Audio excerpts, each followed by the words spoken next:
Imagine waking up tomorrow with a splitting headache, and instead of reaching for an aspirin, someone hands you a cup of boiled earthworms mixed with human urine.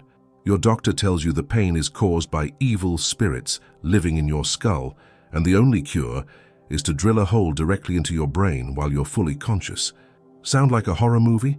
Welcome to medieval medicine, where the cure was often far more terrifying than the disease itself. You think going to the doctor today is stressful? Try visiting a medieval physician, where treatments included drinking liquid mercury, having leeches attached to your eyeballs, and undergoing surgery with tools that looked more like torture devices than medical instruments. These weren't desperate last resorts. They were standard medical practice, recommended by the most educated healers of their time. But here's the truly chilling part. Medieval doctors genuinely believed they were helping their patients. They weren't sadists or incompetents. They were following the best medical knowledge available to them, and that knowledge was absolutely, catastrophically wrong about almost everything. Before we dive into this medical nightmare that our ancestors called healthcare, make sure to subscribe to our channel, because what you're about to discover will make you want to kiss your local hospital and thank every medical professional you've ever met. Let's start with the cornerstone of medieval medicine, bloodletting. This wasn't just occasionally draining a little blood. Medieval doctors believed that most diseases were caused by having too much blood in your body, and their solution was to drain you until you were barely alive. Picture this horrifying scene. You walk into a medieval medical clinic with a simple fever, and the doctor immediately starts preparing to slice open your veins with a rusty blade. But that's just the beginning. Medieval physicians had dozens of different bloodletting techniques, each more gruesome than the last. They'd use knives, heated cups, specialized torture devices called scarificators, and of course, the infamous leeches. The worst part? They believed different illnesses required blood to be drained from different parts of your body. Headache? Let's drain blood from your temples. Stomach problems? Time to cut open the veins in your arms. Heart issues? They'd literally make incisions near your heart and let you bleed until you passed out. King Charles II of England received the royal treatment for a stroke in 1685. His doctors drained over a pint of blood from his body, fed him antimony and mercury, applied heated cups to his scalp, and administered enemas containing everything from crushed pearls to bezoar stones. He died 5 days later, probably from the treatment rather than the original stroke. But his doctors considered it a medical success because they'd followed all the proper procedures. Medieval bloodletting wasn't just dangerous because of the blood loss. The instruments were never properly cleaned. The same knife that had been used on a plague victim would be used on the next patient without even being wiped clean. Infection rates were astronomical, but doctors attributed patient deaths to insufficient bloodletting rather than contamination. Now that you're sufficiently disturbed by medieval bloodletting, let's explore their pharmaceutical practices.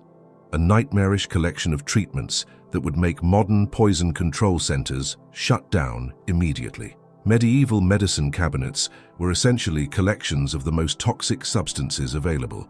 Mercury was considered a miracle cure and was prescribed for everything from syphilis to indigestion. Patients would be given liquid mercury to drink, mercury vapor to inhale, and mercury ointments to rub on their skin. The side effects, including kidney failure, brain damage, and death, were seen as signs that the medicine was working to drive out evil humors. But mercury was just the beginning of this pharmaceutical horror show. Medieval doctors prescribed arsenic for skin problems, lead compounds for digestive issues, and antimony for virtually everything else. They genuinely believed that the more toxic a substance was, the more powerful its healing properties must be. The recipe for Venice treacle, one of the most popular medieval medicines, included over 60 ingredients, including viper's flesh, opium, crushed pearls, and various poisonous plants. This concoction was supposed to cure everything from plague to heartbreak, but mostly it just poisoned people in creative new ways. Perhaps the most disturbing aspect of medieval pharmacy was their use of human body parts as medicine. Ground-up human skulls were prescribed for epilepsy, powdered human heart for various cardiac conditions, and human fat was considered excellent for treating wounds. Fresh human blood was drunk as a cure for epilepsy, often taken directly from execution victims while their blood was still warm. The famous physician Paracelsus, considered one of the fathers of modern medicine, regularly prescribed treatments that included human excrement, ground gemstones, and extracts from hanged criminals. His patients paid premium prices for medicines that were literally made from garbage and corpses. If you thought medieval medications were terrifying, wait until you hear about their surgical practices. Medieval surgery wasn't performed by trained doctors. It was carried out by barbers, blacksmiths, and occasionally the local executioner. The logic was that anyone who was good with sharp tools could probably handle medical procedures. Let me paint you a picture of medieval surgery that will haunt your dreams. There was no anesthesia except alcohol and opium-based concoctions that often killed patients before the surgery even began. Patients were held down by multiple strong men while the surgeon sawed through bones, cut out organs, and performed amputations with tools that were also used for carpentry and animal butchering. The mortality rate for medieval surgery was over 90%. That's right, if you underwent surgery in medieval times, you had less than a 10% chance of surviving, and those who did survive often died weeks later from massive infections caused by the completely unsanitary conditions. Trepanation, drilling holes in people's skulls, was one of the most common medieval surgical procedures. Doctors believed that mental illness, headaches, and even bad luck were caused by evil spirits trapped inside the head. Their solution? Drill a hole to let the spirits escape. Patients would be held down while someone used a hand-cranked drill to bore through their skull, often hitting brain tissue and causing immediate death or permanent brain damage. The surgical tools themselves were horrifying.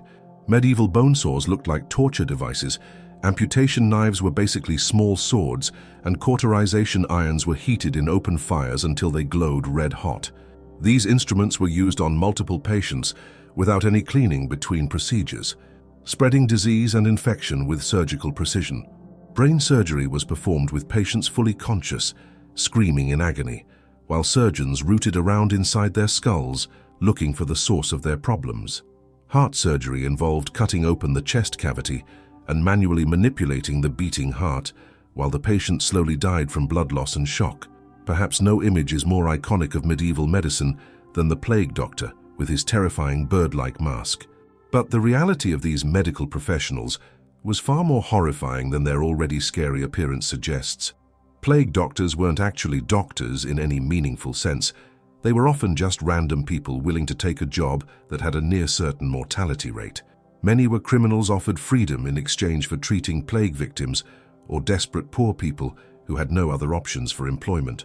Their medical training consisted of being handed a mask and a stick and told to do something helpful. The famous beak-shaped masks were filled with aromatic herbs and spices that doctors believed would protect them from the bad air that caused plague.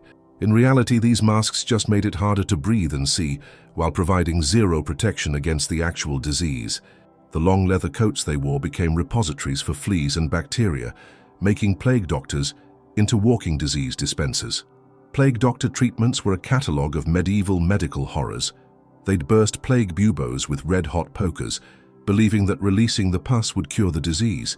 They prescribed mixtures that included ground unicorn horn, actually narwhal tusk, crushed emeralds, and theriac, a medicine that was supposed to cure all poisons but was itself highly toxic. One of the most disturbing plague treatments was the transference method, where doctors would try to transfer the disease to animals by making patients sleep with goats, chickens, or other livestock. This not only failed to cure the plague, but often introduced additional diseases and parasites to already suffering patients. The mortality rate for patients treated by plague doctors was actually higher than for those who received no treatment at all. Modern analysis suggests that plague doctors killed more people than they saved, spreading disease wherever they went, while providing treatments that weakened patients' immune systems and made them more susceptible to secondary infections. Medieval understanding of human anatomy was so fundamentally wrong that it's almost comedic, except for the fact that people died horrible deaths because of these misconceptions. Medical education was based on ancient texts that had never been updated with actual observation, leading to anatomical knowledge that was pure fantasy. Medieval doctors believed that the human body contained only 4 basic fluids: blood, phlegm, yellow bile, and black bile.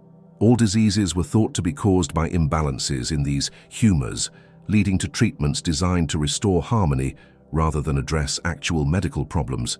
This single misconception probably killed more people than any plague or war in medieval history. They thought the heart had 3 chambers instead of 4, that blood was manufactured in the liver, and that the brain was primarily used to cool the blood.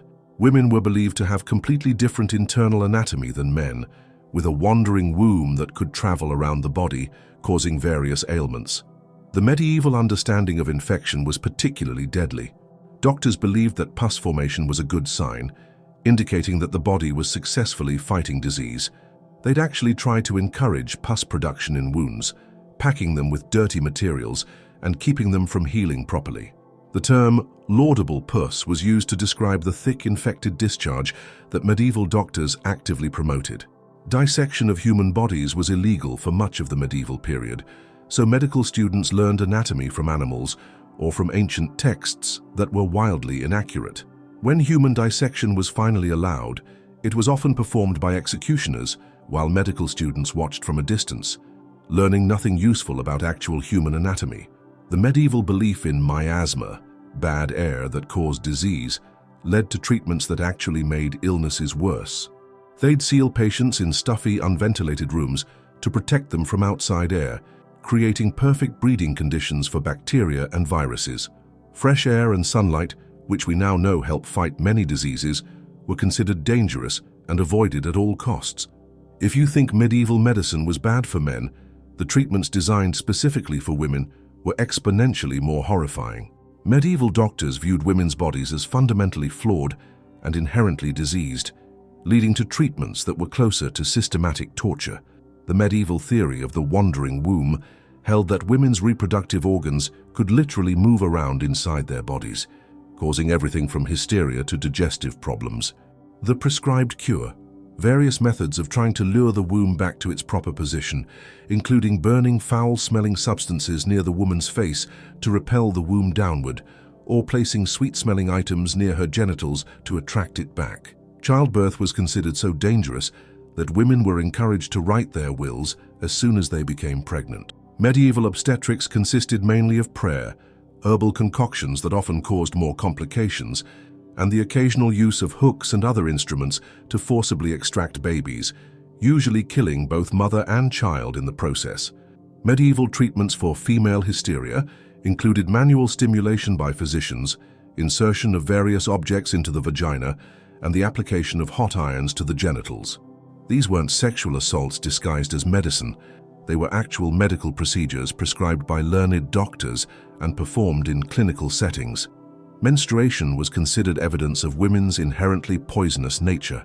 Menstruating women were believed to be capable of curdling milk, killing plants, and causing mirrors to become cloudy just by looking at them. Treatments for menstrual problems included bloodletting from the arms and legs, purging with powerful laxatives, and the consumption of various toxic herbs. The medieval cure for infertility often involved consuming substances made from the reproductive organs of various animals, including ground-up rabbit uterus, powdered pig ovaries, and bull testicles. These treatments were not only disgusting, but often contaminated with diseases that could cause serious illness or death. Religion played a massive role in medieval medicine, and this spiritual component often made medical treatments even more dangerous and ineffective. The Church taught that illness was punishment for sin, which meant that medical treatment was essentially fighting against God's will.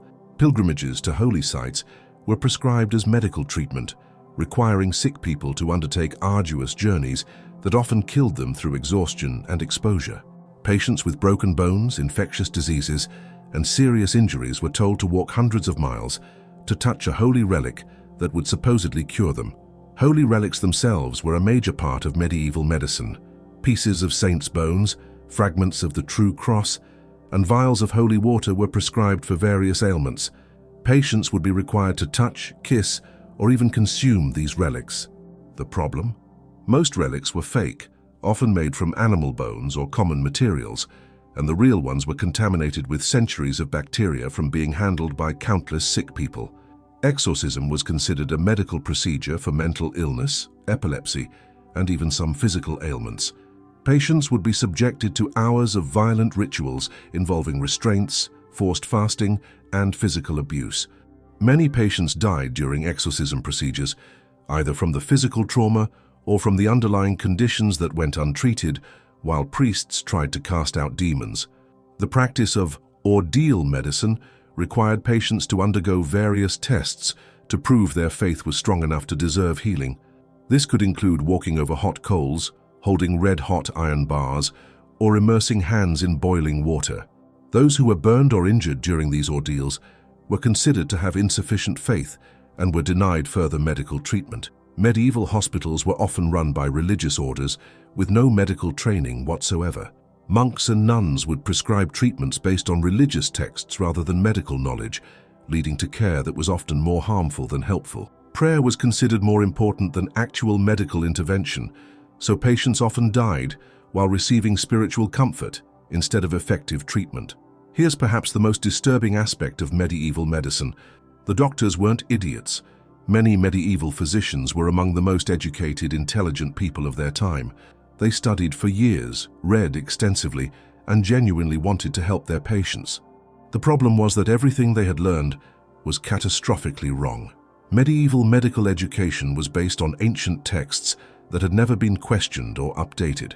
Students would memorize the works of Galen and Hippocrates without ever being encouraged to observe actual patients or test whether the treatments actually worked.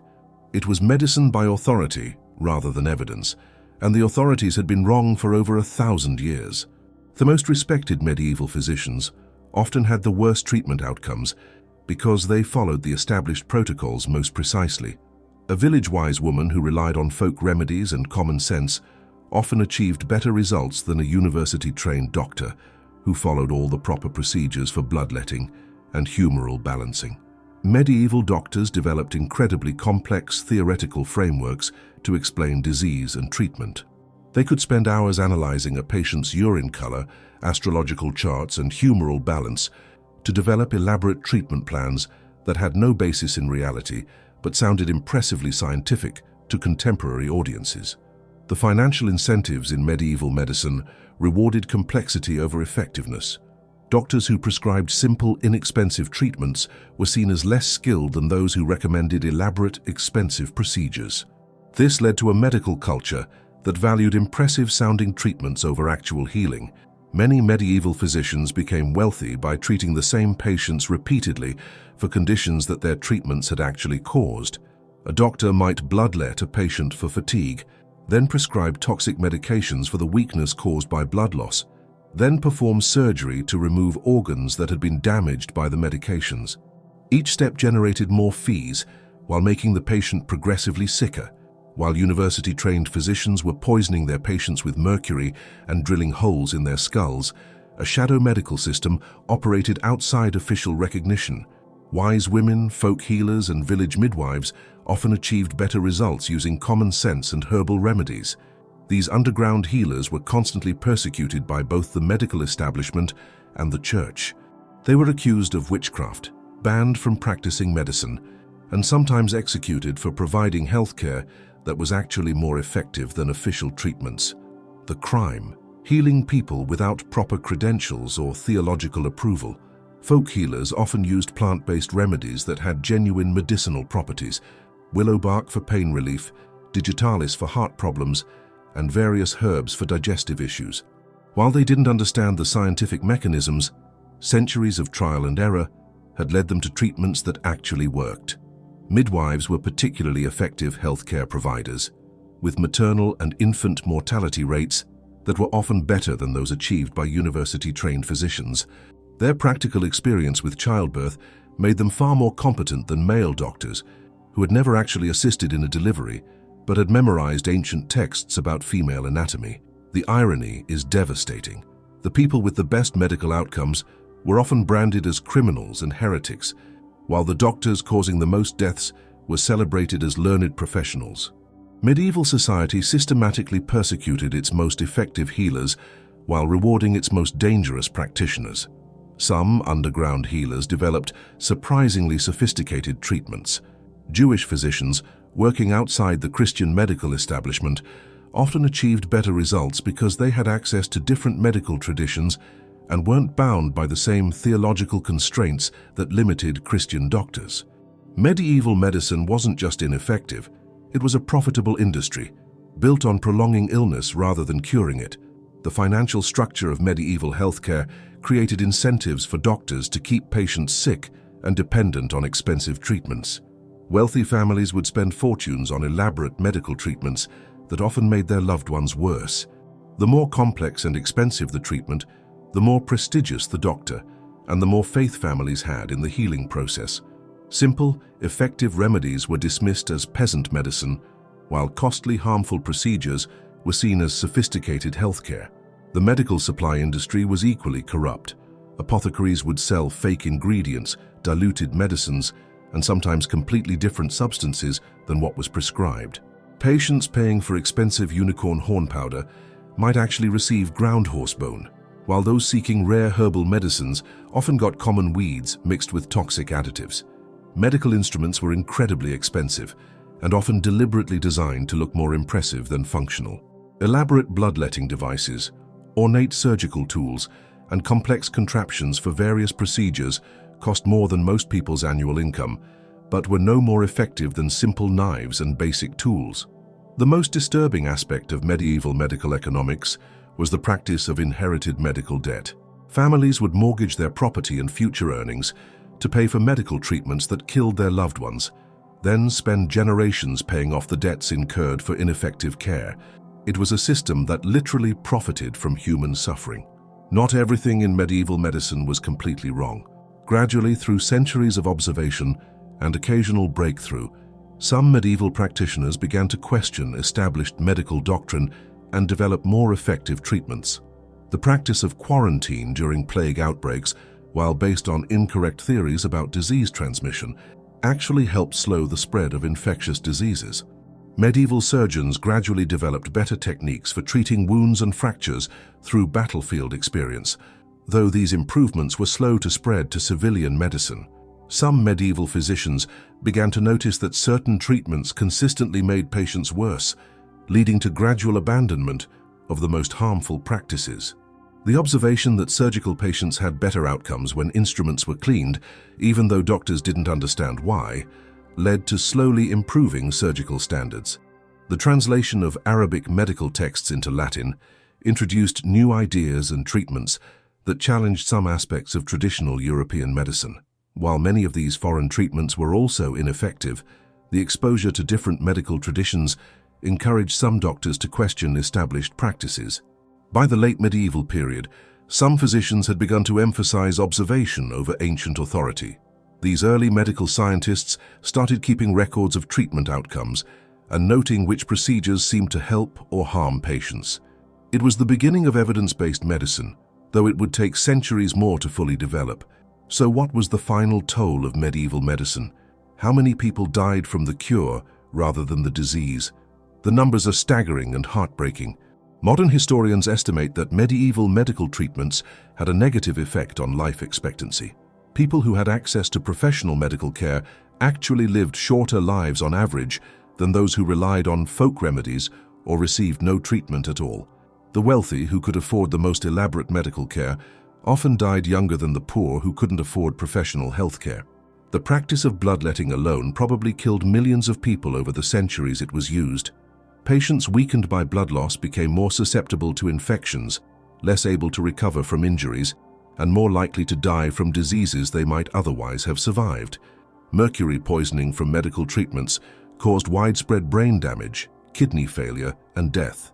Generations of people suffered from mercury-induced neurological problems because they sought medical treatment for minor ailments and received doses of liquid metal instead of healing. The use of toxic substances as medicine created a public health catastrophe that lasted for centuries. Lead poisoning from medical treatments, arsenic exposure from prescribed medications, and antimony toxicity from standardized remedies created a population with widespread chronic illness and reduced life expectancy. Perhaps most tragically, medieval medicine's focus on complex, expensive treatments delayed the development of actual medical knowledge. Resources that could have been used for observation, experimentation, and genuine healing were instead devoted to perfecting harmful practices and defending incorrect theories. The transformation from medieval medicine to modern healthcare didn't happen overnight. It took centuries of gradual change, with each generation building on the observations and mistakes of their predecessors. The development of the printing press was crucial for medical progress. For the first time, medical knowledge could be widely shared, compared, and updated. Doctors in different countries could read about each other's treatments and outcomes, leading to faster identification of effective practices and abandonment of harmful ones. The Renaissance emphasis on direct observation over ancient authority gradually infiltrated medicine. Doctors began to dissect human bodies, observe the actual effects of treatments, and question established medical doctrine. This shift from theoretical to observational medicine was the foundation of all subsequent medical progress. The discovery of circulation, the development of microscopy, and the eventual understanding of germ theory revolutionized medical practice. For the first time in human history, doctors began to understand how the human body actually worked and what actually caused disease. The introduction of anesthesia transformed surgery from a horrifying ordeal with minimal survival rates to a precise medical procedure that could actually save lives. The development of antiseptic practices reduced infection rates and made surgical intervention genuinely helpful rather than usually fatal. Modern pharmaceutical development, based on scientific testing and understanding of biological mechanisms, replaced the medieval practice of prescribing toxic substances based on theoretical humoral imbalances. For the first time, medicines were designed to help rather than harm. The history of medieval medicine is ultimately a story about the dangers of accepting authority without evidence, the importance of questioning established practices, and the devastating consequences of good intentions combined with bad information. Medieval doctors weren't evil people trying to harm their patients. They were doing their best with the knowledge available to them, following the most respected medical authorities of their time and genuinely believing they were helping. But their best wasn't good enough, and their certainty in incorrect information made them dangerous. The medieval medical experience teaches us that professional credentials, elaborate theories, and expensive treatments are no guarantee of effectiveness. Sometimes the simplest approaches are the most helpful, and sometimes the most prestigious practitioners are the most harmful. Perhaps most importantly, medieval medicine shows us the crucial importance of evidence-based practice. The willingness to observe outcomes, question established practices, and change course when treatments aren't working is what separates modern medicine from the medical nightmares of the past. The next time you take an aspirin for a headache, get stitches at an emergency room, or receive antibiotics for an infection, take a moment to appreciate the centuries of medical progress that made these simple, effective treatments possible. Remember the medieval patients who died from mercury poisoning while seeking cures for minor ailments. Think about the women who suffered through childbirth without anesthesia or proper medical care. Consider the millions of people who were bled to death by doctors who thought they were saving lives. Modern medicine isn't perfect. We still have much to learn about the human body and how to treat disease effectively. But we have tools, knowledge, and approaches that would seem like pure magic to our medieval ancestors. We can cure diseases that killed millions of people throughout history, perform surgeries that medieval doctors couldn't even imagine, and prevent illnesses that once wiped out entire communities. The transformation from medieval medical nightmares to modern healthcare miracles represents one of humanity's greatest achievements. It's a testament to the power of observation, experimentation, and the willingness to admit when our cherished beliefs are wrong. If these medieval medical horrors have shocked you as much as they continue to shock me, make sure to subscribe to our channel and hit that notification bell. There are so many more dark chapters in the history of human healing waiting to be explored, and each one will make you grateful for the medical care we often take for granted today. Until next time, maybe give your doctor a thank you card. They're providing care that would have been considered miraculous by every generation that came before us.